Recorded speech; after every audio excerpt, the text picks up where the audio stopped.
The Stoic emperor, who was Marcus Aurelius. Marcus Aurelius was the emperor of Rome in the 2nd century AD. He was the 5th and last in a series of emperors who were known for ruling Rome with authority, kindness, and skill. Today, when people visit Rome, Marcus Aurelius is probably the most famous emperor they hear about. Thanks to a bit of luck and some confusion, we remember him as a Stoic, and in our video today, we've gathered information about his best advice. Before we begin, don't forget to subscribe to the channel. Let's start exploring Marcus Aurelius's wisdom. Marcus Aurelius was born in 121 AD to a rich Roman family. His adoptive father, Titus Aurelius Antoninus, and his mother, Domitia Lucilla, played a big role in raising and educating him. Because his adoptive father was wealthy, Marcus could afford excellent private teachers. These teachers taught him Latin and Greek literature, philosophy, and rhetoric. He also grew up following Stoic philosophy, which strongly influenced his thoughts and decisions later in life. In 138 AD, Emperor Antoninus Pius adopted Marcus Aurelius after his own son passed away. This adoption meant that Marcus would become the next emperor. This was a major moment in his life, leading to his eventual rule over Rome. His early years were a mix of luxury, intense education, and deep involvement with Stoic ideas. One story from his upbringing involved two characters, Domitius and Athenodotus, which likely influenced his character. Domitius was a powerful and corrupt Roman official, while Athenodotus was an honest philosopher.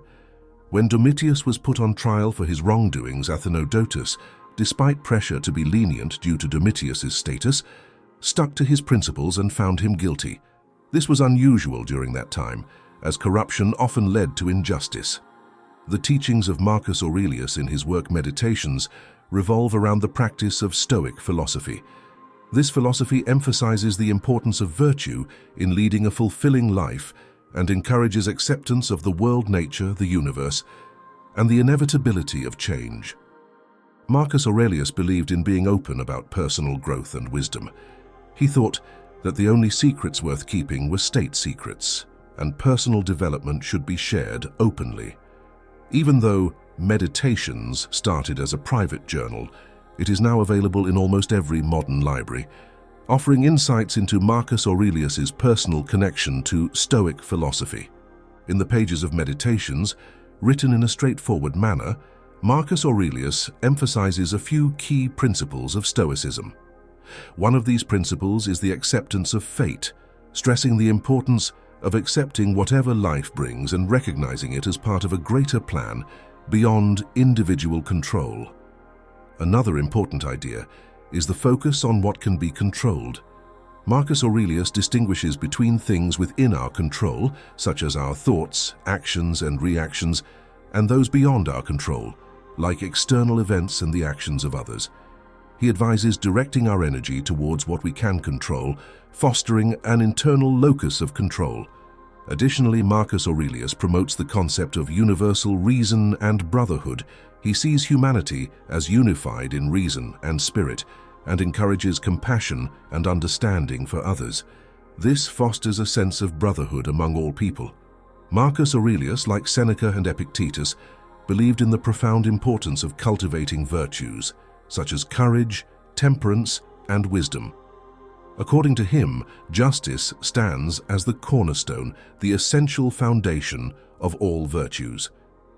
For Aurelius, a person's character is revealed through various actions, including practicing self-discipline, maintaining humility, treating others fairly, being honest about one's behavior, and taking responsibility for personal growth and change. He expressed, "If anyone can refute me, show me I'm making a mistake or looking at things from the wrong perspective, I'll gladly change. It's the truth I'm after, and the truth never harmed anyone. What harms us is to persist in self-deceit and ignorance." These ideas echo the core tenets of Stoic philosophy, which esteems virtue as the highest good. Virtue, in this context, is seen as indispensable for attaining inner peace and aligning one's life with the natural order of things. Reflecting on nature and the universe is a key theme in the writings of Marcus Aurelius.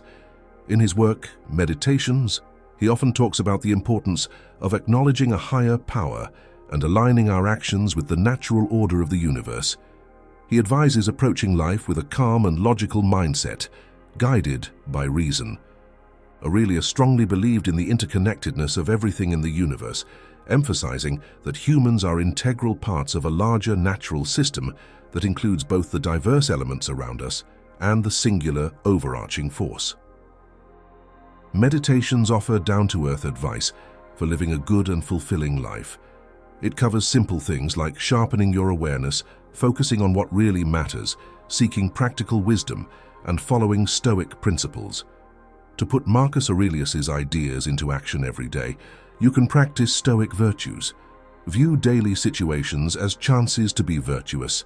Make justice your top virtue, and focus on living well instead of worrying about small stuff. These teachings aren't just lofty ideas, they're practical tools for dealing with stress, chronic pain, and illness. They also help you be more mindful and accepting in your everyday life.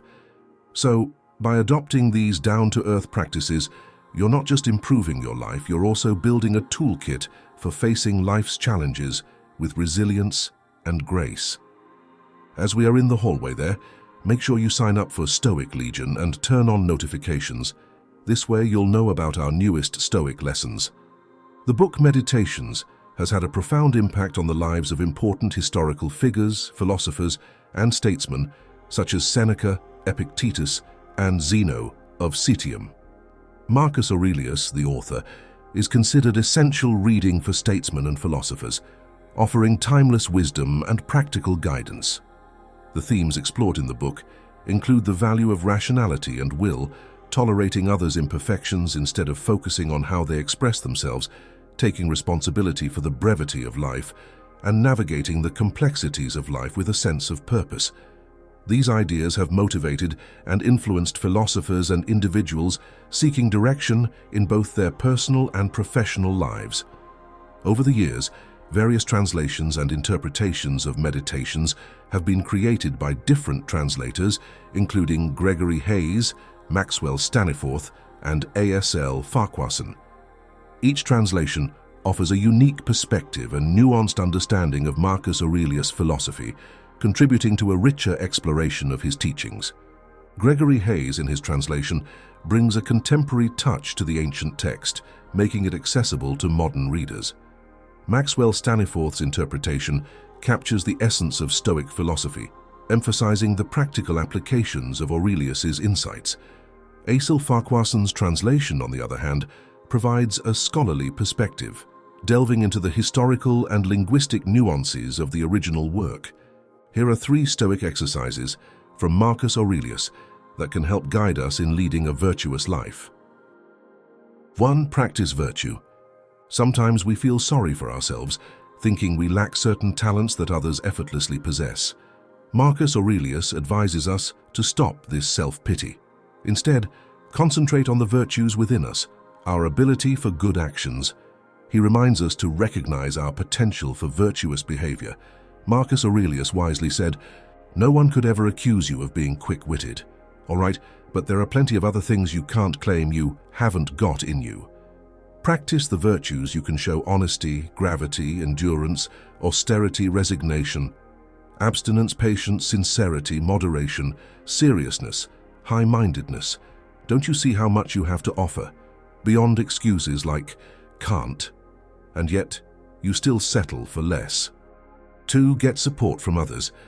Marcus probably wrote the notes now called Meditations on the battlefield in the last 10 years of his life. When he faced tough times, he wrote notes to cheer himself up and remind himself of his responsibilities. We can learn from him by seeking strength from people around us, like friends or role models who motivate us. Marcus expressed this idea by saying, "When you need encouragement, think of the qualities the people around you have. This one's energy, that one's modesty, another's generosity, and so on. Nothing is as encouraging as when virtues are visibly embodied in the people around us, when we're practically showered with them. It's good to keep this in mind." 3. Stay in the now. Marcus realized how easy it is for our minds to imagine all the bad things that might happen. It's good to think about challenges and get ready for tough times. But Marcus knew that dwelling too much on possible problems can make us too scared to do anything helpful. He said it like this: "Don't let your imagination be crushed by life as a whole. Don't try to picture everything bad that could possibly happen. Stick with the situation at hand and ask, why is this so unbearable? Why can't I endure it?" You'll be embarrassed to answer, then remind yourself that the past and future have no power over you. Only the present, and even that can be minimized. Just mark off its limits. And if your mind tries to claim that it can't hold out against that, well then heap shame upon it. So the lessons from meditations can make a real difference in our everyday lives, offering timeless insights and guidance for living a good and satisfying life. Instead of fighting against difficulties, it suggests facing them head-on. This helps us get better at handling the unknown, boosting our confidence in dealing with challenges. It's like having a friendly chat with life's ups and downs and applying these lessons to our daily actions. Moreover, the wisdom in meditations extends to mindfulness and appreciating nature. These teachings have played a part in shaping eco-spirituality, emphasizing the importance of nature and recognizing its inherent value. The author's stance on protecting the environment has had a meaningful impact. Marcus Aurelius passed away on March 17th, 180 AD, in the city of Vindobona, now known as Vienna, Austria. People often wonder how he died. Some say it was probably due to natural causes, maybe even the Antonine Plague, a deadly disease that spread across the Roman Empire during his time. This plague, like a terrible sickness, caused a lot of people to die, and historians think it might have been either smallpox or measles. When Marcus Aurelius died, he was in the middle of a military campaign, fighting against Germanic tribes at the northern border of the Roman Empire. His death brought an end to the Pax Romana, a time of peace and stability across the empire that lasted a long while. After him, his son Commodus took over as the new emperor. However, Commodus ruled quite differently from his father. Instead of following the Stoic and duty-focused leadership of Marcus Aurelius, Commodus led in a way that created uncertainty and instability. Marcus Aurelius, the Stoic emperor, left an indelible mark on history with his wisdom and leadership. From facing the challenges of the Antonine Plague to his military campaigns, his legacy shaped the Roman Empire. Delve deeper into the profound teachings of this remarkable figure by exploring our other videos. If you enjoyed this journey through history, don't forget to subscribe for more captivating content.